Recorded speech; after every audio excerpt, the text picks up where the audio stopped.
Hi, I'm Kevin with the Spa and Sauna Company, and today I want to talk to you about the new Freshwater Spa Vac.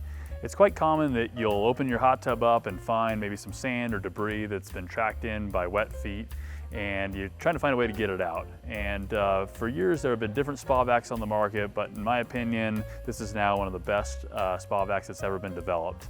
It allows you to continually pick up debris out of the hot tub by lowering it in the water and pumping the back of it to draw in sand or particles at the bottom of the spa.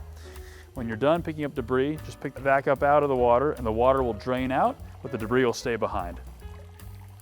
It does come with some attachments as well that can be added to the end of it that help brush the bottom of the spa or sweep debris into place.